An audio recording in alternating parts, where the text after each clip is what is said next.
Hello and welcome to Lady Wisdom Speaks Academy. My name is Catherine, and come with me as I take a trip to the Museum of Fine Arts in Boston. Right now, the Museum of Fine Arts is turning 150 in 2020, so we are joining them to celebrate this year.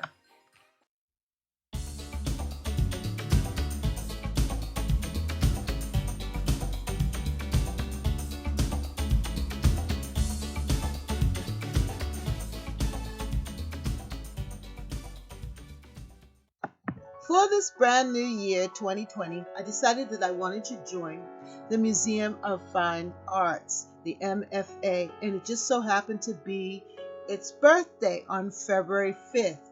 So I came to the museum just intending on every month, once a month, that I would go and tour and learn something new. One of the exhibits that I discovered is this one, the Black History, Black Futures, and it's running right now. And I found out that it's curated by young scholars as part of the MFA's new partnership with local youth empowerment organizations. And also, Black History, Black Futures focuses on works by 20th century artists of color, representing a major rethinking and reinstallation of a central area in the museum that stretches between the Huntington Avenue and the Fenway entrances. This space was filled with beautiful black art and scenes, forming a literal centerpiece of the MFA's 150th anniversary celebration. And what I really liked about this exhibit is because it showed different scenes of the Black experience, especially at a certain time period, the time period of the Civil Rights Movement and the struggles in the 60s and 70s. This space, because it was designed by the youth and young scholars, it is really special to see what they felt was important. And like this scene of joy and laughter, and also this picture of a couple together, and all of the different selections that they made told a story, a unique story of the African American or Black history experience.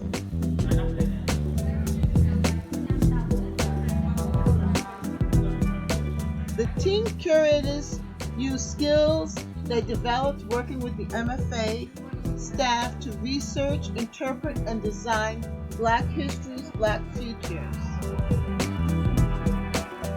So section by section, they had to come up with the theme and think about what is it that they wanted to tell. What story is this picture going to tell, and what do they want to convey? What is the image going to say? And what is the joy within the Black communities?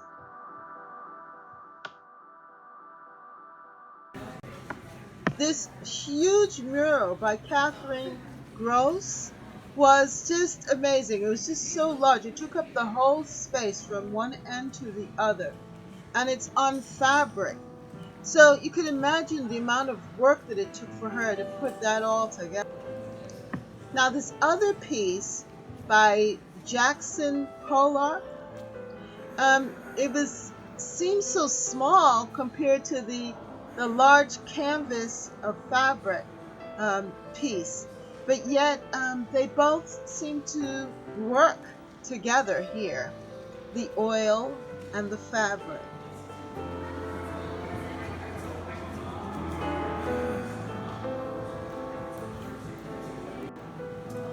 As I continue to compare the two and contrast, just made me see how much thought it took into designing and putting it together.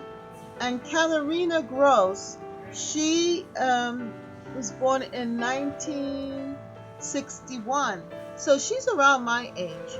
And for her to come up with this acrylic on fabric was quite awesome. And then to have it displayed here in the museum, of fine arts, to be accepted, seemed to be a really unique thing.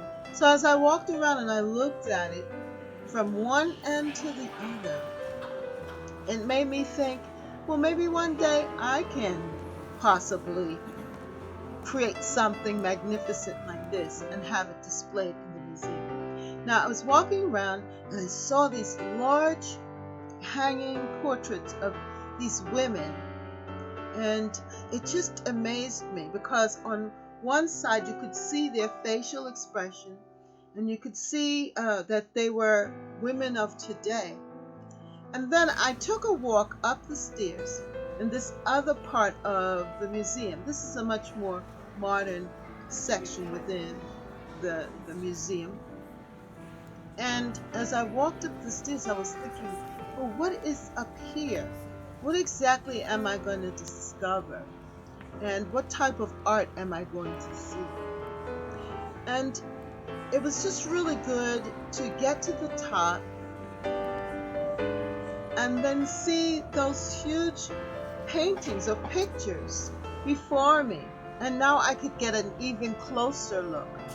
What was so special about this is because on the back side was a totally different portrayal of the women than the front side or the first side that I saw.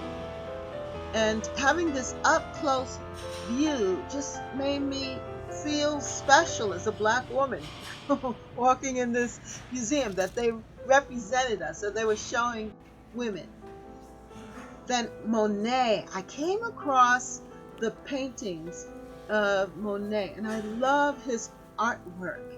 So when I saw this part of the gallery and was able to actually go in and observe his art, I felt so satisfied because I really love his style of painting, and it actually inspired me to work with acrylics.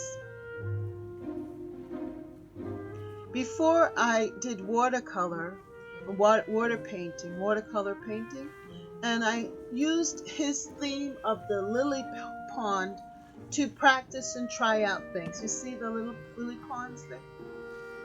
Yeah, and it was nice, but then to actually come up close to his work and to look at the texture and the design, it was inspiring.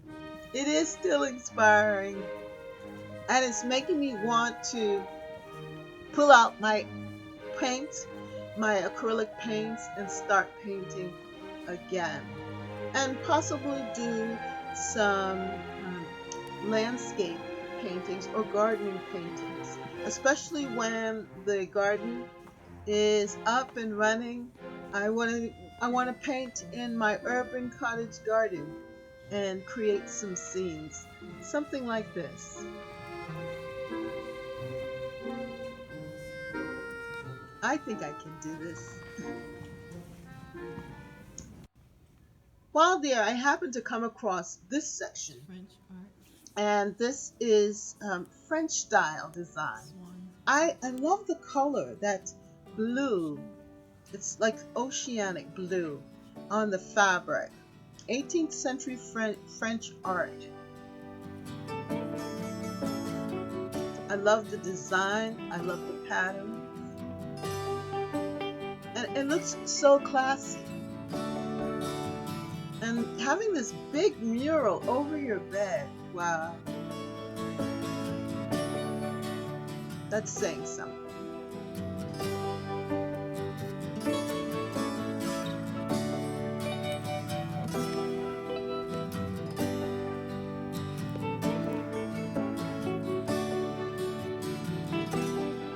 It's so tempting to want to touch it, but of course we know that we can't do that. But it is a beautiful scene. And the flavor is so different from the pictures that I saw before. Now, walking around in this side of the museum is so different from the other. and I started singing. I loved the sound. It was so beautiful.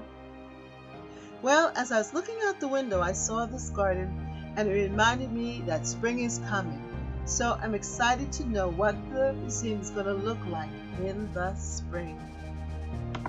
With my new membership to the Museum of Fine Arts, my hope is to visit the museum once a month to take in the different events and the celebration this year. So come with me on these trips.